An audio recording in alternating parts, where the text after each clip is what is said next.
Vous travaillez, vous économisez, vous essayez. Et même alors, à la fin du mois, l'argent disparaît. Comme s'il y avait un trou invisible dans vos finances que personne ne vous avait appris à combler. Et le pire? Vous faites tout correctement. C'est du moins ce que vous croyez. Mais et si je vous disais que exactement cela, croire que vous faites la bonne chose, est le premier signe que quelque chose ne va vraiment pas? Aujourd'hui, je vais vous montrer quelque chose que la plupart des Français ne comprendront jamais. Pas parce que c'est difficile, mais parce que personne n'est intéressé à vous apprendre cela. Et lorsque vous arriverez à la fin de cette vidéo, vous verrez votre argent d'une manière complètement différente. Non parce que je vais vous donner une liste de conseils, mais parce que vous comprendrez pour la première fois pourquoi le problème n'a jamais été l'argent lui-même. Le problème est ce qui se passe dans votre tête avant de dépenser 1 euro. Reste ici avec moi, parce que ce qui va suivre vous mettra un peu mal à l'aise. Et ce malaise est nécessaire. Je vais vous poser une question. Et je veux que vous réfléchissiez vraiment avant de continuer à regarder. Avez-vous déjà eu un moment où vous avez regardé votre relevé bancaire et ressenti à la fois un mélange de honte, de confusion et de colère? Ce sentiment de « mais où est passé tout cela ?» Ce moment existe dans la vie de presque tous les travailleurs français qui gagnent entre 1800 et 3500 euros par mois. Et tu sais ce qui est curieux? Ce même sentiment existe dans la vie des personnes qui gagnent le double de ce montant. Parce que le problème ne réside pas dans la valeur qui entre. C'est dans le système invisible qui détermine où elle va. Et ce système a été construit en vous. Petit à petit. Sans que vous vous en rendiez compte. Mais avant d'expliquer comment ce système fonctionne ou et comment il vous maintient piégé, je dois vous parler d'un phénomène que les économistes comportementaux appellent la poussée de richesse illusoire. Et lorsque vous comprendrez ce que cela signifie, beaucoup de choses prendront un sens d'une manière qui vous mettra mal à l'aise. Restez jusqu'à la fin. La réponse que vous cherchez est ici. Mais il n'apparaîtra que lorsque vous aurez toutes les pièces du puzzle. Bloc 1: l'erreur qui semble vertu.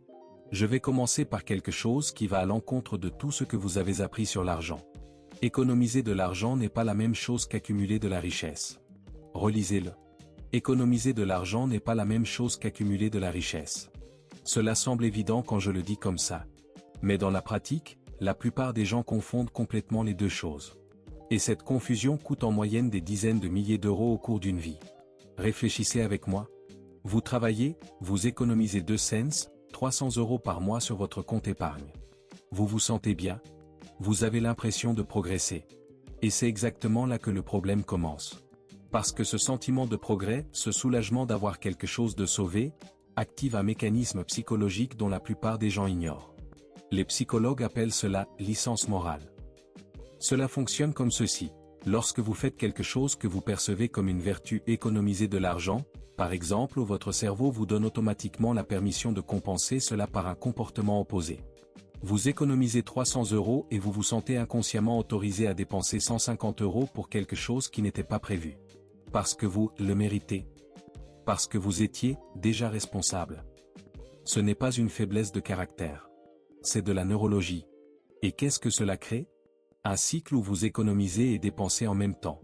Et à la fin du mois, le solde réel est quasiment nul. Mais vous vous sentez comme quelqu'un qui essaie. Parce que c'est le cas. Le problème est qu'essayer n'est pas synonyme de progrès. Et maintenant, je dois te demander quelque chose.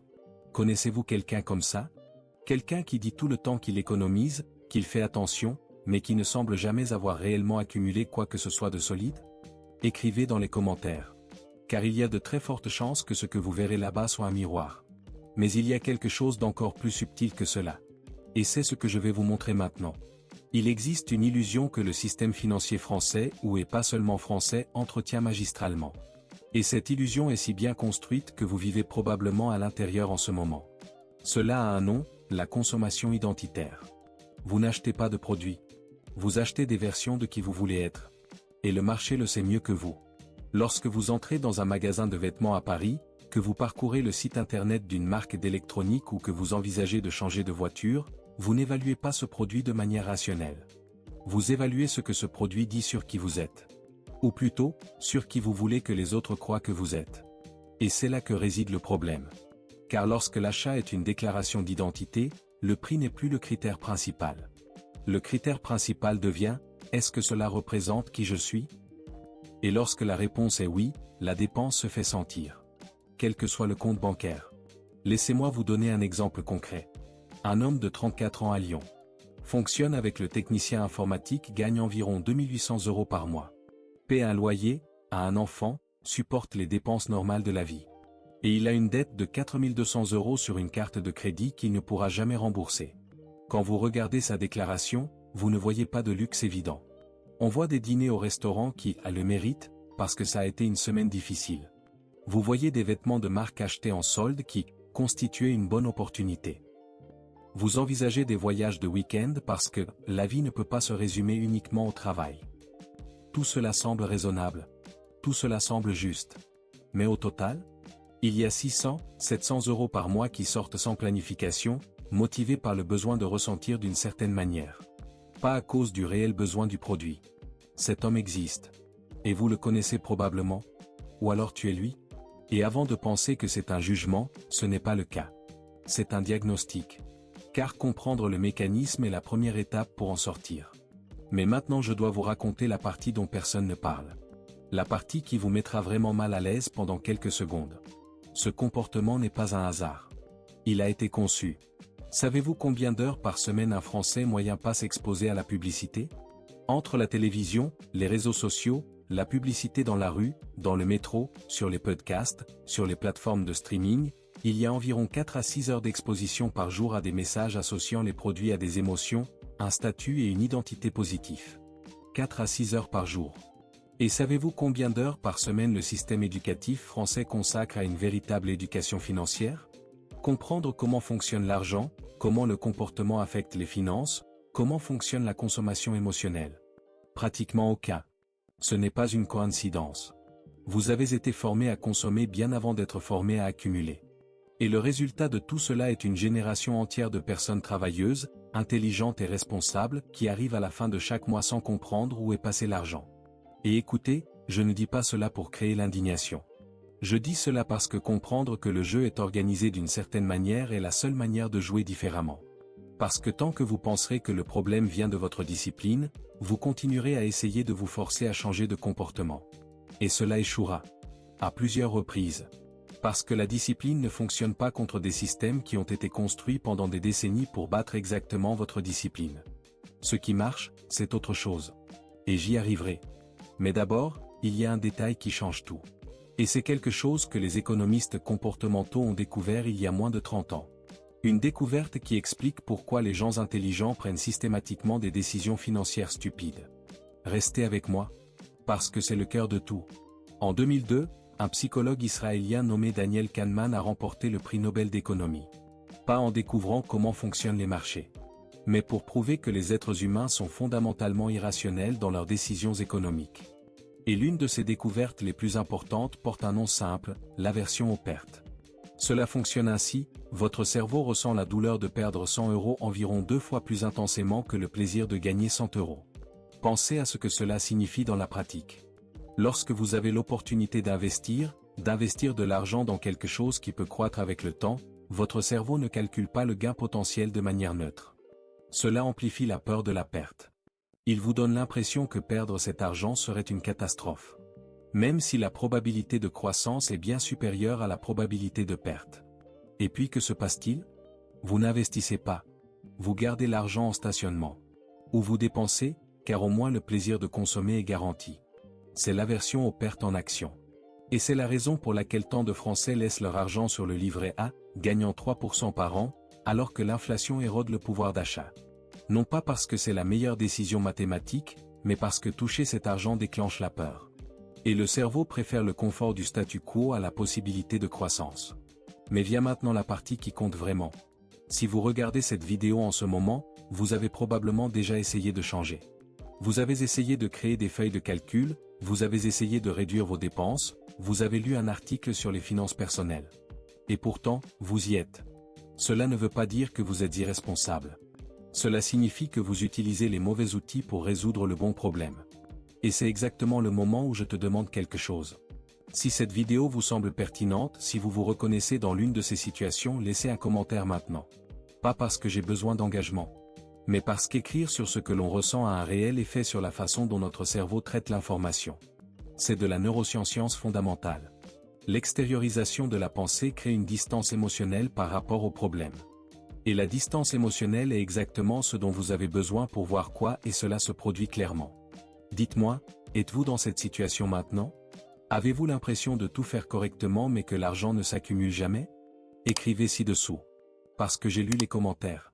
Et si vous avez une question précise sur ce que j'explique, j'y répondrai. C'est l'engagement que j'ai avec ceux qui sont ici. Maintenant, je dois détruire un mythe. Un mythe auquel vous croyez probablement. Et cela, tant que vous y croyez, cela vous maintiendra là où vous êtes. Le mythe est le suivant, il faut gagner plus pour accumuler davantage. Cela semble logique. Cela semble mathématique. Mais c'est faux. Et je vais le prouver avec des données qui vont vous choquer. En 2023, une étude de l'INSEE ou Institut national de la statistique et des études économiques révélait qu'une part importante des Français qui déclarent faillite ou rencontrent de graves difficultés financières sont des personnes dont les revenus sont supérieurs à la moyenne nationale. Des gens qui gagnent bien. Qui ont des emplois stables. Ce qui devrait, en théorie, s'accumuler. Comment est-ce possible? Parce qu'il existe un phénomène appelé inflation du style de vie. Et cela fonctionne si silencieusement et si progressivement que la plupart des gens ne se rendent jamais compte qu'ils en sont victimes. Cela fonctionne comme ceci, chaque fois que vos revenus augmentent, vos habitudes de dépenses augmentent du même montant, ou d'un montant encore plus élevé. Vous bénéficiez d'une augmentation de 200 € par mois, et en 6 mois, vous avez déjà adapté vos dépenses à ce nouveau palier. L'appartement est un peu plus grand. La voiture a l'air un peu mieux. Les dîners sont un peu plus chers. Les vacances s'allongent un peu. Et au final, la différence entre ce qui entre et ce qui sort reste exactement la même. Cela porte un nom en psychologie, tapis roulant hédonique. Le tapis roulant hédonique. Vous courez plus vite, mais le paysage ne change pas. Et le plus cruel, c'est qu'on se sent bien pendant le processus.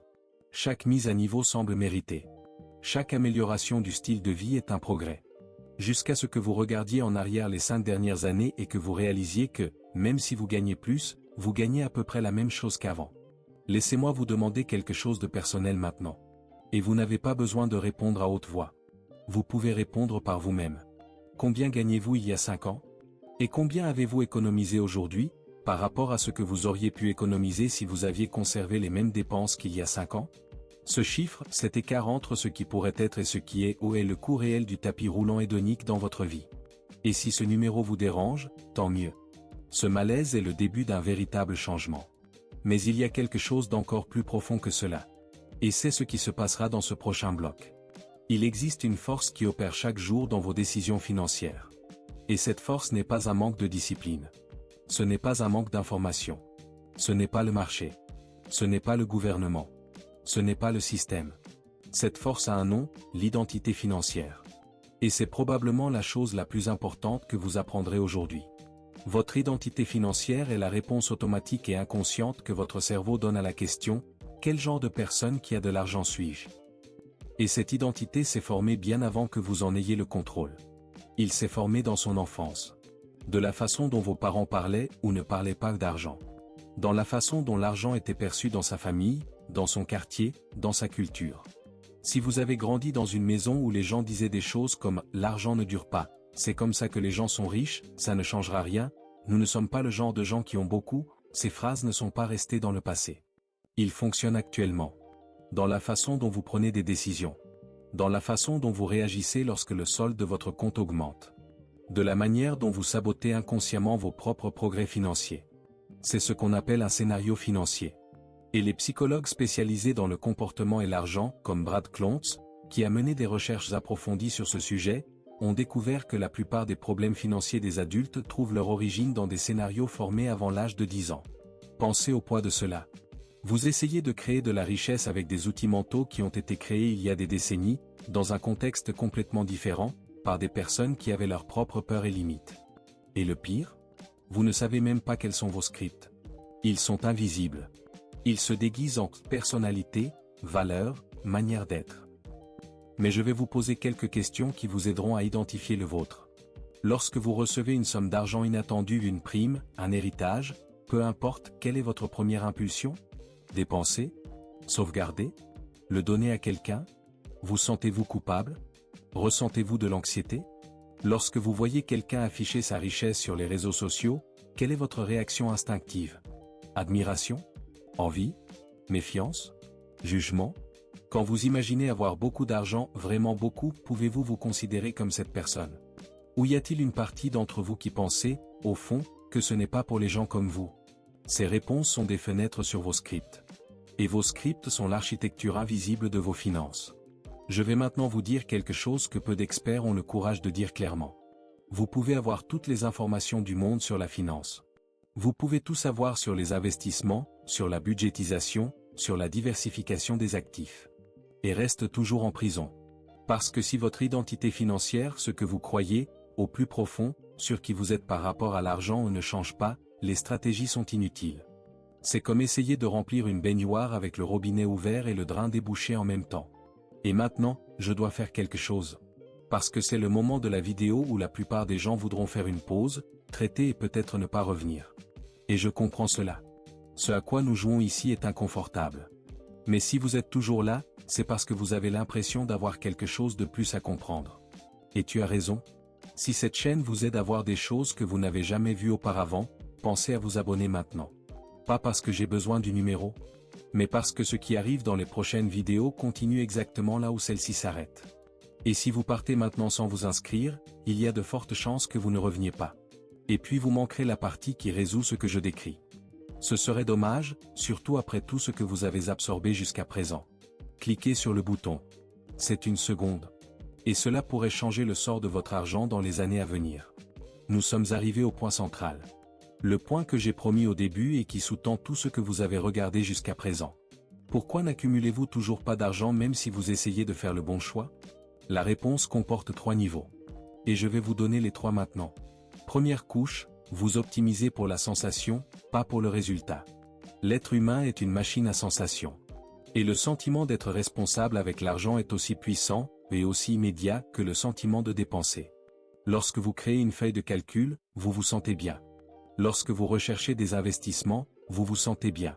Lorsque vous dites à vos amis que vous faites plus attention à votre argent, cela vous fait du bien. Mais les sensations ne s'accumulent pas. Les résultats s'accumulent. Et le problème est que votre cerveau ne fait pas facilement la distinction entre faire quelque chose qui produit des résultats et faire quelque chose qui semble produire des résultats. Les deux libèrent de la dopamine. Ils ressemblent tous les deux à un progrès. Mais un seul d'entre eux fait réellement bouger les choses. C'est ce qu'on appelle l'activité par rapport au progrès. Et c'est l'une des distinctions les plus importantes que vous puissiez faire dans votre vie financière. Deuxième niveau, vous n'avez pas de système automatique. La discipline est limitée. La volonté est finie. La motivation est limitée. Toute stratégie financière qui dépend de votre prise de décision active chaque mois finira par échouer. Parce que ça va être un mois difficile. Une semaine stressante. Une situation émotionnelle qui rendra irrésistible la décision la plus simple. La seule chose qui fonctionne à long terme est un système qui fonctionne indépendamment de vos émotions. Les Américains appellent cela « payez-vous d'abord ».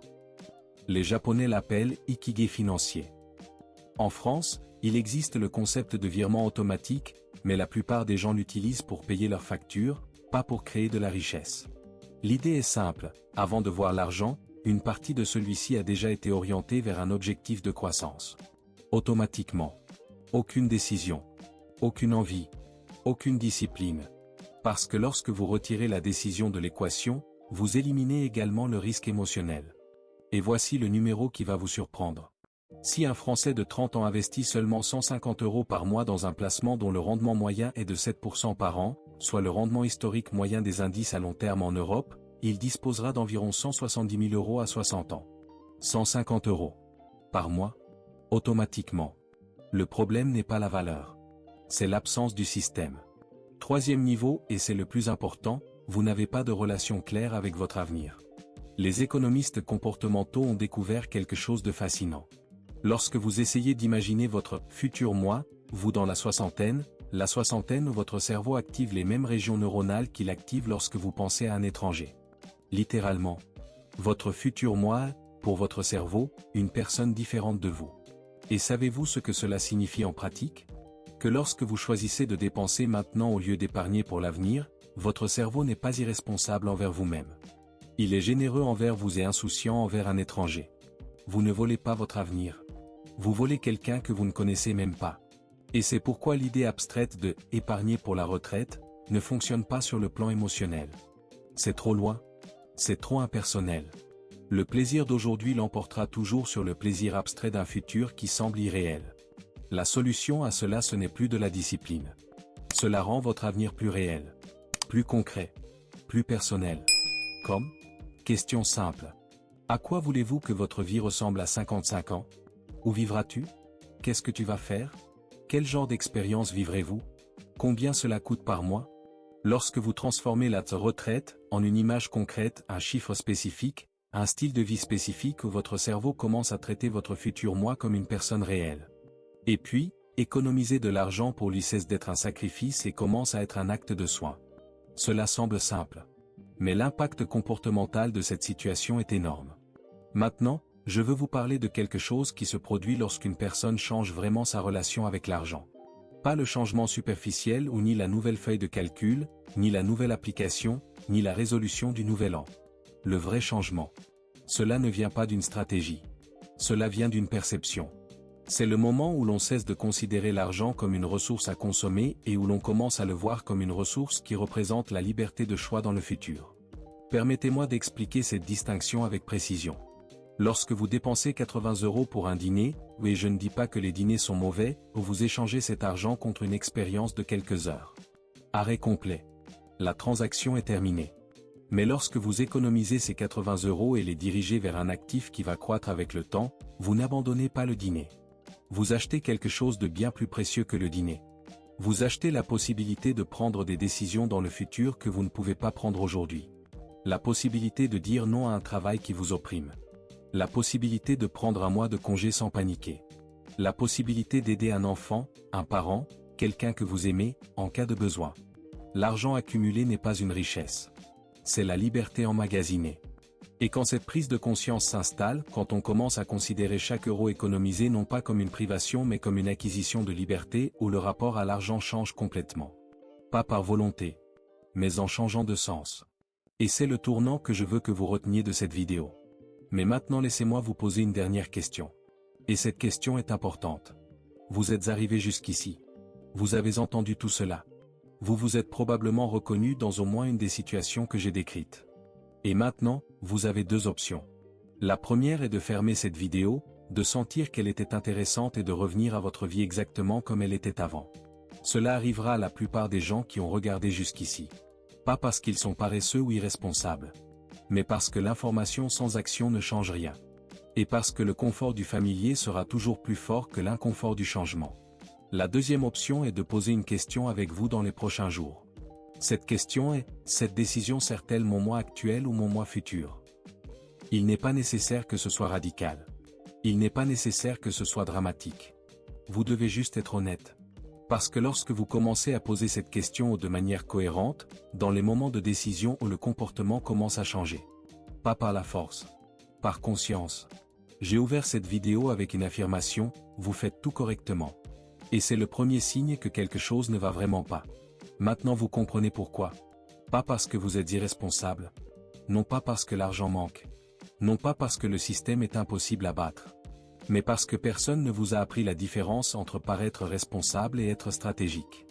Personne ne vous a montré comment la neurologie de vos décisions va à l'encontre de vos objectifs financiers. Personne ne vous a expliqué que votre identité financière a été programmée il y a des décennies et qu'elle fonctionne encore aujourd'hui, en silence, déterminant où va votre argent. Vous n'aviez pas tort d'essayer.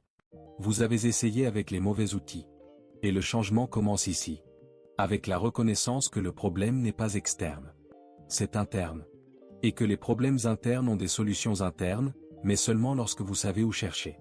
Maintenant, je vous demande une dernière chose. Écrivez dans les commentaires ce qui vous a ému cette vidéo. Cela ne doit pas être long. Cela pourrait être un mot. Cela pourrait être une situation. C'est peut-être un doute. Parce que c'est pour ça que je suis là. Pour continuer cette conversation. Pour aider à combler les espaces ouverts par cette vidéo. Et si vous êtes arrivé à la fin de cette vidéo, vous êtes déjà différent de la plupart. Parce que la plupart des gens ont abandonné à mi-chemin. Ce n'est pas le cas. Cela dit déjà quelque chose sur qui vous êtes. Maintenant, vas-y. Et prenez une décision différente aujourd'hui. Quoi qu'il en soit. Un seul suffit pour commencer.